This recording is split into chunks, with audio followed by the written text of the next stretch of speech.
fois. Déjà, je m'excuse un peu de ce délai entre les cours qui vous sont proposés, parce qu'il y a beaucoup de choses à côté. Donc voilà, on essaie de continuer ensemble cette recherche. Et la dernière fois, nous avons essayé de comprendre ce que j'ai essayé de vous montrer, cette nouveauté, j'allais dire un peu absolue, parce qu'elle vient du mystère de Dieu pour l'homme qui a la foi. Cette nouveauté du mystère de la révélation chrétienne, qui déjà s'enracine dans ce qui pour les chrétiens est l'Ancien Testament, mais qui est la révélation faite au peuple d'Israël. Une nouveauté qui va progressivement susciter à la fois une difficulté de rencontre avec la pensée philosophique, et puis progressivement aussi une coopération dont il reste à essayer de comprendre petit à petit comment elle s'est mise en œuvre. Et donc, après cette évocation de cette nouveauté absolue du christianisme, bien sûr, il faudrait pouvoir évoquer très brièvement, mais ce n'est pas vraiment le lieu d'un cours d'histoire de la philosophie, la manière dont déjà, notamment chez saint Paul en particulier, comment il y a déjà une forme de raisonnement qui est mis au service de l'attitude de foi. Saint Thomas d'Aquin, beaucoup plus tard évidemment, montrera ça, en montrant comment la théologie chrétienne comporte des raisonnements et qui se trouvent déjà dans l'Écriture. Par exemple, saint Paul a cette réflexion. Si le Christ n'est pas ressuscité, alors aucun d'entre nous ne peut ressusciter. Donc un raisonnement qui va comporter déjà une réflexion au service de l'explicitation de la révélation. Mais je laisse ça de côté parce que ce n'est pas vraiment le lieu d'un cours d'histoire de la philosophie. Après la période qui va, je dirais, terminer le 1er siècle et être le début du 2e siècle, c'est ce qu'on appelle la période des pères apostoliques. Et là non plus, il n'y a pas tellement de nouveautés philosophiques. Les pères apostoliques, j'évoque 3 noms en particulier. Saint Ignace d'Antioche, les fameuses lettres de Saint Ignace qui sont des textes extraordinaires, mais qui concernent davantage, comme tel, le témoignage de la foi. Saint Ignace d'Antioche est martyr, comme d'ailleurs la plupart des premiers pères de l'Église. Saint Clément de Rome et Saint Polycarpe. Donc, on les appelle les pères apostoliques parce que ce sont les premiers qui ont succédé à l'âge apostolique, donc qui ont encore connu les apôtres, témoins du Christ, et qui, j'allais dire, commencent, qu'est-ce que c'est que cette succession que va comporter le mystère de l'Église? Comment à la fois recevoir et transmettre une vérité révélée, un mystère qui a comporté d'abord le témoignage du Christ, dont les apôtres et les évangélistes ont été les premiers témoins, et puis la question c'est celle de la transmission, ce qu'on appelle la tradition. C'était traditio, ça vient du verbe tradere qui veut dire transmettre. Donc qu'est-ce que c'est que transmettre alors que nous ne sommes plus directement avec des témoins des événements du mystère du Christ. Donc c'est important quand même de le mentionner parce que c'est au sein de cette transmission, et on va voir d'abord sous quelle modalité, les pères de l'Église, puis les grands théologiens jusqu'au Moyen-Âge, vont élaborer progressivement une réflexion théologique, on va voir comment elle va commencer dans un instant, au service et à l'intérieur de cette transmission. Et ce qui va comporter notamment le fait d'être confronté, nous le verrons notamment dans un des cours prochains avec Origène, confronté à des objections très fondamentales contre le christianisme. Et donc comment défendre le contenu de la foi, bien sûr aussi dans un contexte communautaire qui est à la fois celui de l'Église, donc avec la question des premiers conciles qui vont petit à petit, définir, comme on le dit, des vérités de foi. Nous verrons plus tard qu'est-ce que c'est que le statut de ce qu'on appelle le dogme. Le mot dogme, évidemment, dans le langage d'aujourd'hui est très mal vu. Alors, c'est un mot grec qui signifie simplement la règle. Donc, la règle de foi, c'est-à-dire qu'est-ce que l'Église, d'une façon commune, croit quand elle reçoit la révélation. Et en fait, ce qu'on appelle les définitions dogmatiques, c'est souvent, dans un contexte d'opposition, où on va dire par négation, c'est-à-dire si on suit la position de tel ou tel, en réalité c'est contraire à ce que l'Écriture nous transmet ou la tradition des saints, et donc il faut devant cela réaffirmer telle chose qu'on estime importante. Donc en fait le dogme n'est pas d'abord quelque chose de positif qui veut contraindre. En aucun cas, même si ça peut être quelquefois transmis de cette façon, avec des logiques de pouvoir, en aucun cas, ce n'est d'abord une contrainte par rapport à la recherche de la vérité. C'est plutôt négatif, c'est-à-dire attention, dans telle position, si on va dans tel sens, on risque d'aller contre tel aspect de l'Évangile. Mais je reviendrai là-dessus pour voir peu à peu, d'ailleurs, comment certains pères de l'Église ont justement été des chevilles ouvrières de certains conciles, et que leur réflexion théologique, où il y a une part de pensée philosophique, s'est mise au service de l'explicitation et de la défense de la vérité de la foi. Alors après, c'est ce que j'évoque brièvement, ces pères dits apostoliques qui sont encore des témoins au sens où ils ont connu les apôtres, où ils sont tout proches de l'âge apostolique. Il y a ce qu'on appelle, la première période des pères de l'Église, c'est ce qu'on appelle les apologistes, les pères apologistes, et qu'on va distinguer un peu selon les deux grandes orientations qui après aboutiront à des choses beaucoup plus, je dirais, séparées.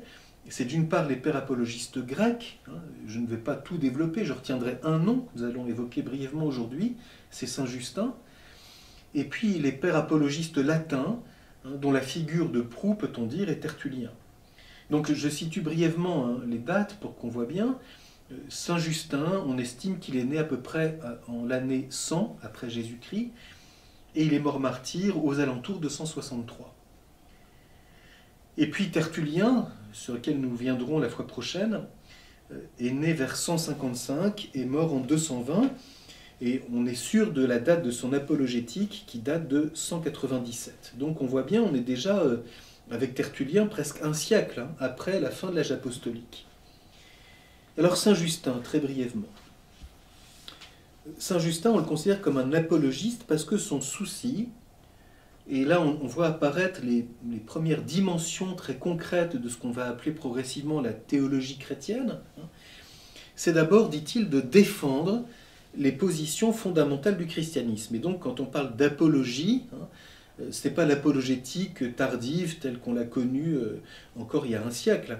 Les apologistes, chez les pères de l'Église, c'est d'abord une volonté de défendre la vérité de la foi et de chercher les moyens de la communiquer aux autres. Donc il y a tout de suite ce qu'on appellera une dimension apostolique. Et quand on dit défendre la vérité de la foi contre des erreurs, et proclamer la foi et la diffuser, la communiquer, saint Thomas d'Aquin, des siècles plus tard, dira que ce sont les deux fonctions fondamentales du théologien. Enseigner en quoi consiste la vérité chrétienne, de la foi chrétienne, et défendre cette vérité contre ceux qui objectent pour une raison ou pour une autre.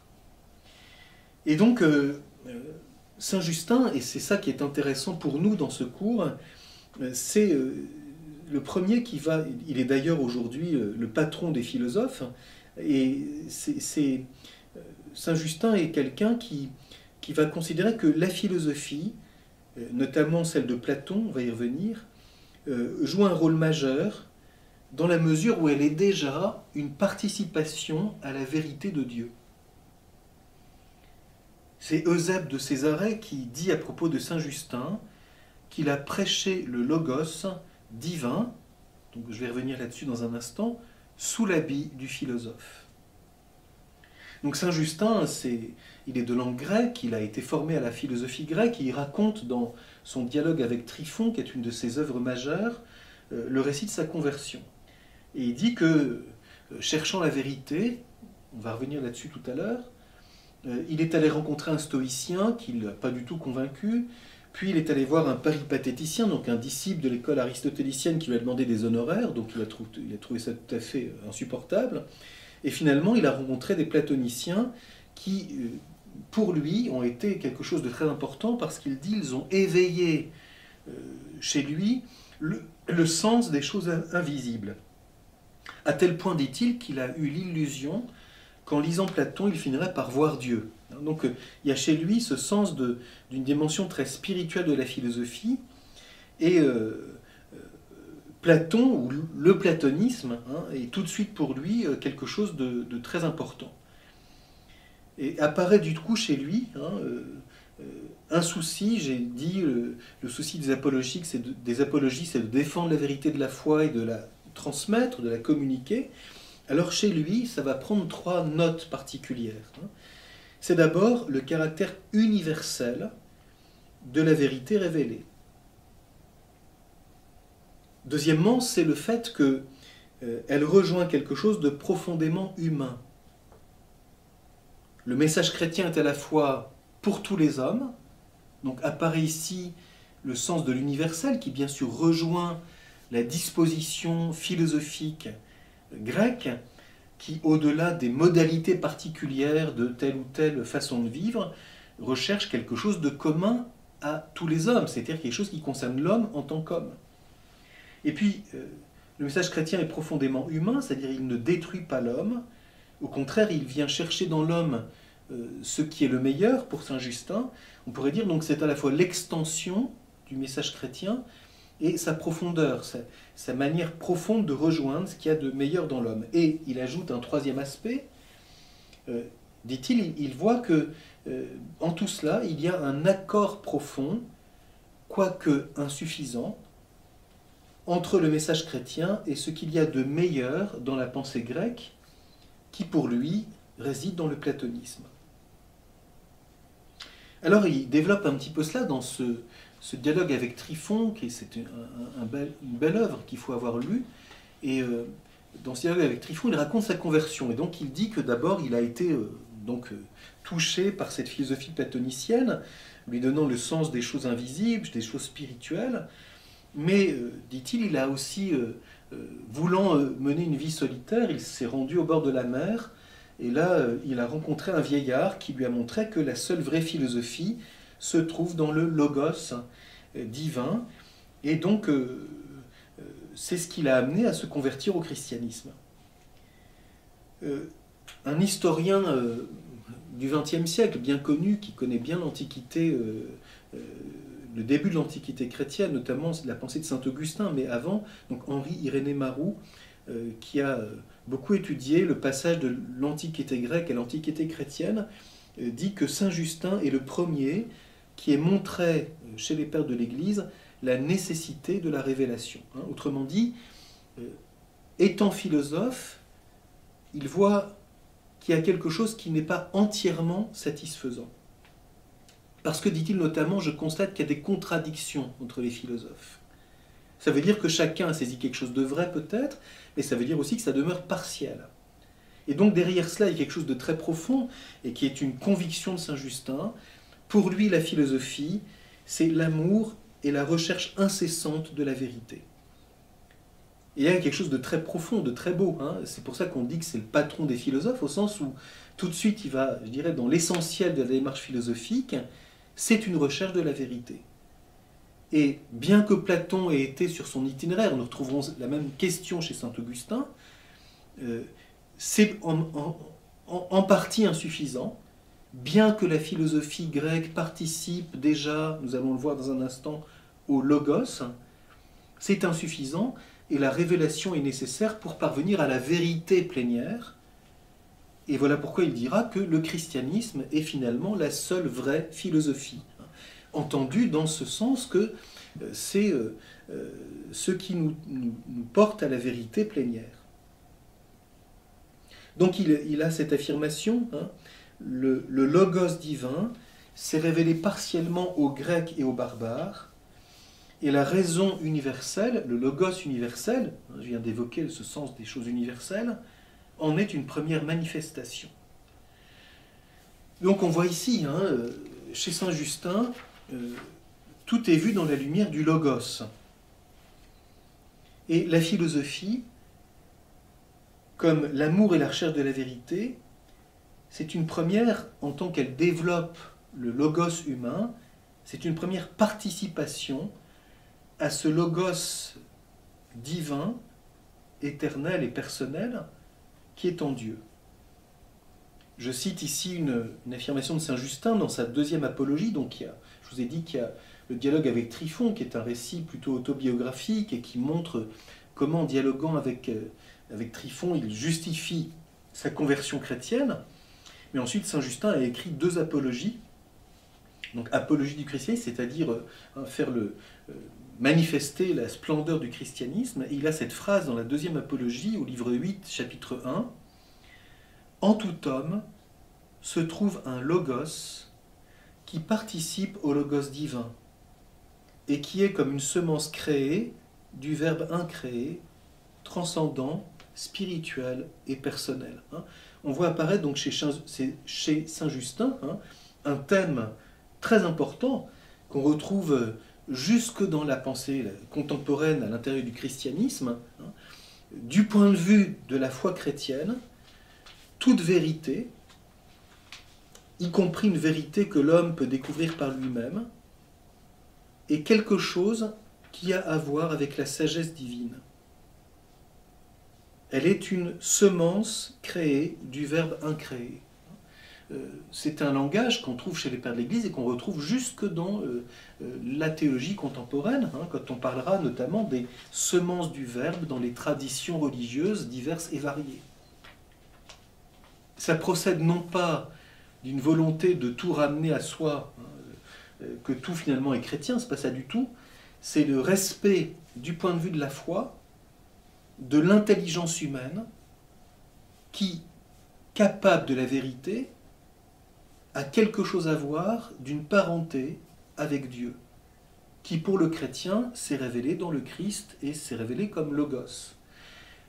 Peut-être êtes-vous sensible à ce thème, parce que on sait combien ça a été remis en lumière il y a quelques années dans un fameux discours qui a provoqué des polémiques très très violentes, le fameux discours de Ratisbonne du pape Benoît XVI, qui porte sur ce thème en réalité. Alors on s'est focalisé sur le thème de la violence, mais on a très mal lu ce discours, parce que ce discours dit en fait quelque chose, c'est que tout ce qui n'est pas de l'ordre du logos ne peut pas avoir affaire avec Dieu. Parce que Dieu est vérité, il est lumière, et donc la plus grande proximité de l'homme avec la recherche de la foi, c'est la recherche de la vérité qui concerne le logos. Et donc précisément, ce que ce discours voulait montrer, c'est que la violence n'a rien à faire avec Dieu. Que donc toute position qui consiste à dire qu'on va défendre Dieu, y compris par tous les moyens, et que c'est ça qui compte, c'était une critique de cela, de montrer qu'en réalité non. Le logos a à voir avec Dieu d'une part, et puis bien sûr par rapport à l'Occident, je dirais agnostique et marqué par les idéologies athées, c'est de rappeler que l'intelligence humaine a une noblesse qui l'apparente à Dieu, et qu'elle n'est pas purement rivée aux choses du monde physique. Et en fait, ce discours-là, il rejoint directement la position de saint Justin, qui est donc tout à fait primitive. C'est-à-dire ce respect du point de vue de la foi, de l'intelligence humaine, qui est déjà, avant même la révélation, une participation à la lumière éternelle de Dieu. Donc pour saint Justin, la vérité est une, c'est le logos divin. Et deux voies y conduisent. Nous retrouvons aussi un thème qui se trouve dans le magistère récent de l'Église, dans l'encyclique de Jean-Paul II, Fides et Ratio, quand il dit qu'il y a deux voies, où il cite l'Apocalypse, les deux ailes, pour voler au désert, c'est-à-dire pour trouver Dieu, c'est d'une part l'intelligence ou la raison, d'autre part la foi. Et donc ça, c'est chez saint Justin. Deux voies mènent à ce logos éternel et divin. D'une part, le logos philosophique, qui pour saint Justin trouve un certain sommet dans la pensée de Platon, et d'autre part, la révélation chrétienne, qui réclame la foi. Donc une voie philosophique, on pourrait dire intelligente, rationnelle, mais au sens des Grecs, c'est-à-dire le logos. Et puis d'autre part l'attitude de la foi qui reçoit la révélation qui vient de Dieu et qui va réclamer peu à peu une coopération de l'intelligence dans ce qu'on appellera progressivement la théologie chrétienne. Et donc d'une part, pour saint Justin, la foi suppose l'intelligence. C'est quelque chose qu'on retrouvera tout au long de la pensée patristique et de la théologie. La foi est reçue dans l'intelligence et donc elle ne s'oppose pas à l'effort humain de l'intelligence. Donc il y a déjà tout de suite un axe très important ici. Et d'autre part, la raison ou la philosophie est insuffisante, je vais vous lire un texte dans un instant, mais par sa recherche de la vérité, ce qui est la vocation du philosophe, elle dispose à accueillir la révélation et à donner son adhésion de foi à la lumière qui vient directement de Dieu. Alors, on trouve chez saint Justin, pour montrer cette distinction et cette harmonie, quelque chose qui vient en fait déjà du judaïsme alexandrin, et qui est cette vision que s'il y a cette possibilité d'harmonie ou cette disposition, ces deux voies qui ne s'opposent pas, philosophie et foi ou raison et révélation, pour les juifs pour certaines tendances du judaïsme alexandrin, ils veulent fonder ça sur un aspect historique en disant qu'en réalité c'est parce que les philosophes grecs, et notamment Platon, sont venus en Égypte et ont puisé leur science chez Moïse. Donc, non pas d'abord de dire la raison a une autonomie, et puisque l'intelligence vient de Dieu et que la foi vient de Dieu, il n'y a pas d'opposition possible, ça c'est ce qu'on trouvera beaucoup plus tard, mais il y a une harmonie parce qu'en réalité, ce que la philosophie a de meilleur, elle l'a puisé dans la révélation faite à Moïse. Donc c'est quelque chose qu'on retrouvera chez les apologistes au 2e, 3e et début du 4e siècle, mais qu'on entrevoit déjà chez saint Justin. Alors ici, la question historique, évidemment, met ça en question, bien entendu. Alors pour conclure, j'aimerais vous lire d'abord deux textes de saint Justin. Donc l'un qui est tiré de sa deuxième apologie, au chapitre 13, paragraphe 2 et suivant. « Je suis chrétien, j'en fais ma gloire, et je l'avoue, tout mon désir est de me faire reconnaître comme tel. Ce n'est pas que la doctrine de Platon soit incompatible avec celle du Christ, mais elle ne lui est pas en tout semblable, pas plus que celle des autres, stoïciens, poètes ou écrivains. Chacun d'eux, en effet, a vu du logos divin disséminé dans le monde ce qui était en rapport avec sa nature, et a pu exprimer ainsi une vérité partielle. Mais comme ils se contredisent dans les points essentiels, ils montrent qu'ils n'ont pas une science infaillible et une connaissance irréfutable. » Donc on voit bien, je suis chrétien et ce que je veux, c'est le faire connaître. Donc c'est ce que j'ai dit au début, communiquer la vérité du christianisme et la défendre. Et cela ne s'oppose pas à la recherche philosophique de la vérité, puisque les philosophes, que ce soit Platon, les stoïciens, les poètes, les écrivains, ils ont tous quelque chose du logos divin disséminé dans le monde, les semences du Verbe. Dieu a semé une vérité en donnant l'intelligence qui vient de lui. Mais chacun, selon sa position philosophique, a trouvé quelque chose qui correspond à ce qu'il cherche. Donc on voit chez lui le fait que l'homme, cherchant la vérité, va trouver ce qui est en accord avec sa pensée et du coup reste partiel. Et ce qui montre que ce n'est pas suffisant, c'est les contradictions entre les philosophes. Donc on voit un thème apparaître ici qu'on trouvera dans toute la pensée, y compris la pensée moderne. La philosophie n'est pas une vérité absolue puisqu'il y a des contradictions possibles. Il y a des positions philosophiques différentes. On dirait qu'il y a des opinions différentes. Bien qu'il cherche la vérité, le philosophe ne la possède pas. Et donc la position chrétienne va consister à dire la philosophie peut coopérer, mais elle reste imparfaite. Et ce qui le montre, c'est des différences d'opinion. Et donc il s'agit toujours de mettre en premier la vérité de la foi. C'est la première ébauche qu'on trouve chez saint Justin. Bien sûr, cette question des rapports entre foi et philosophie, entre intelligence humaine et révélation divine, c'est une question constante de la théologie, hein, ce qu'on appelle un des thèmes fondamentaux de la théologie fondamentale, justement, hein, les rapports entre foi et intelligence, entre révélation et philosophie. Ce thème, bien sûr, se précisera tout au long de la recherche patristique et théologique. Hein, mais on voit apparaître ça d'abord chez Saint Justin. Et je lis un deuxième texte, ça se trouve dans la deuxième apologie, toujours dans le même livre, livre 13, chapitre 5. On voit apparaître un thème qu'on retrouvera un peu plus tard chez saint Ambroise, chez saint Augustin.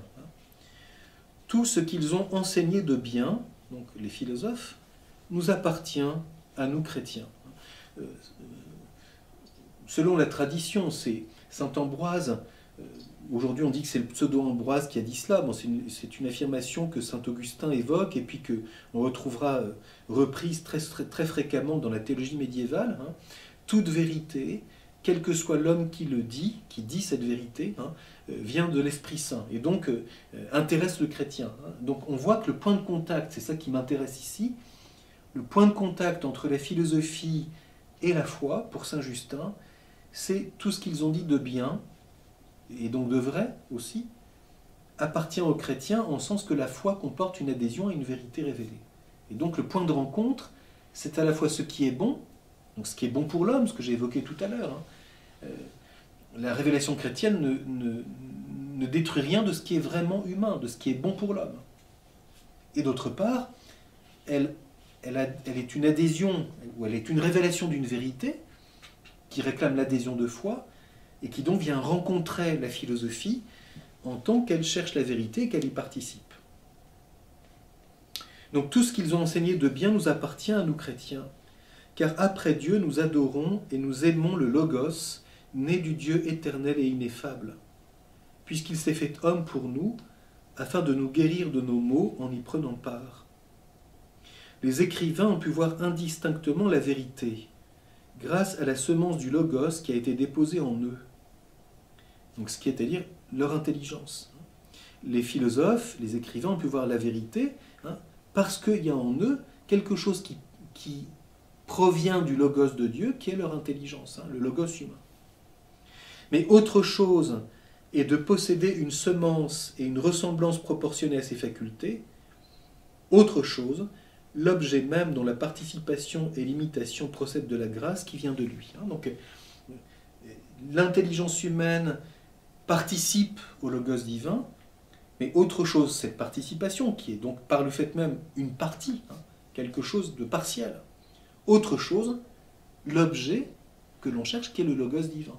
Donc il y a une similitude, mais qui présuppose en même temps une très grande différence. Donc bien sûr, il n'y a pas chez Saint Justin encore la notion qui viendra de la pensée grecque, qui est l'analogie, qui comporte une distance infinie entre Dieu et l'homme, et pourtant quelque chose de commun. Mais on voit qu'il y a déjà chez lui, par le thème de la participation, qui est un thème typiquement platonicien, une sorte de parenté entre l'intelligence et Dieu, et donc une capacité de rencontre ou de perfectionnement et de disposition, selon dans quelle perspective on se situe, entre l'intelligence du philosophe et la foi du croyant.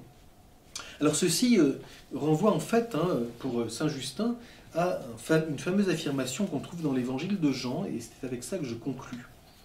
Ce sens du chrétien qui comporte ce respect de l'intelligence humaine, d'autant plus qu'elle cherche la vérité. Donc c'est dans le prologue de l'évangile de Jean, au verset 9. Mais je lis le début pour qu'on voit bien comment ça se situe. Dans le principe était le Verbe, le Logos, dont parle Saint Jean. Et le Logos était vers Dieu, et le Logos était Dieu. Il était dans le principe vers Dieu. Par lui, tout a paru, et sans lui, rien n'a paru de ce qui est paru. Donc, principe de la création. En lui était la vie, et la vie était la lumière des hommes, et la lumière brille dans les ténèbres, et les ténèbres ne l'ont pas arrêtée. Parut un homme envoyé de Dieu, son nom était Jean. Il vint en témoignage pour témoigner au sujet de la lumière, afin que tous crussent par lui. Celui-là n'était pas la lumière, mais il devait témoigner au sujet de la lumière. Donc, premier regard, c'est le Logos qui est en Dieu, hein, et tout ce qui paraît en dehors de Dieu vient de lui, donc l'œuvre de la création, mais aussi toutes les dimensions prophétiques. Parce que juste après, on a parut un homme envoyé de Dieu. Donc, si tout ce qui a apparu par le Verbe, eh bien, les prophètes sont déjà des hommes envoyés de Dieu qui comportent un lien avec le Logos éternel. Donc, c'est toute la manière dont l'aspect prophétique de l'Ancien Testament est assumé dans l'Évangile. Et c'est là où ensuite j'en viens à ce que saint Justin, au fond, développe le premier. La lumière, la véritable, donc ce qui est le Logos, illumine tout homme venant en ce monde. Donc ce regard du point de vue de la foi, que tout homme, qu'il ait la foi ou qu'il n'ait pas la foi, tout homme, est illuminé par le Verbe. Tout homme venant en ce monde est éclairé par la lumière du Verbe. Donc ce regard très profond que l'intelligence humaine comporte déjà une alliance naturelle. Je mets naturel entre guillemets, parce que l'esprit est plus que naturel, mais une alliance, je veux dire ici qu'elle n'est pas d'abord de l'ordre de la foi surnaturelle. Il y a une alliance naturelle entre le Logos divin et l'intelligence de tout homme. Pourquoi ? Parce que cette intelligence de tout homme est faite pour la vérité, pour chercher la lumière.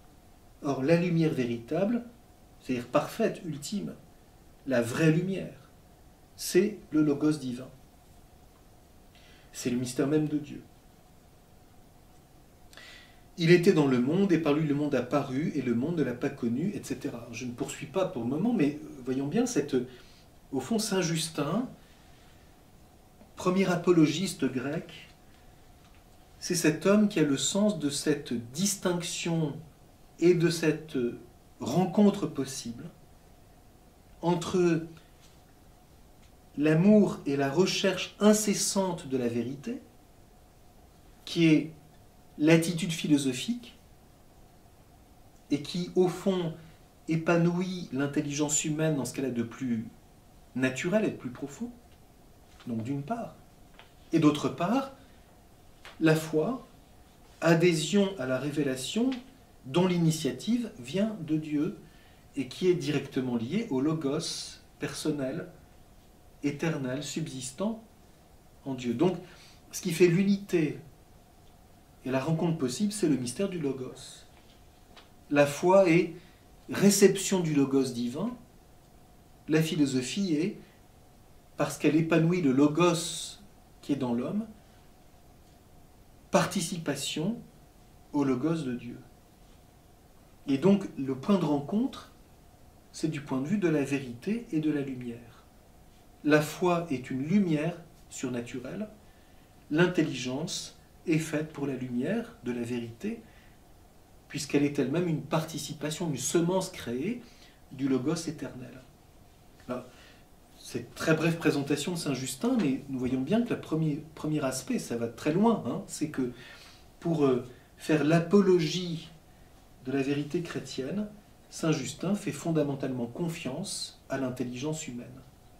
Et ceci me semble très important à retenir comme une première, on pourrait dire, pierre de touche sur cet itinéraire de la pensée au sein du christianisme. Il n'y a donc fondamentalement chez saint Justin aucune opposition, mais une rencontre possible entre la foi et l'intelligence humaine.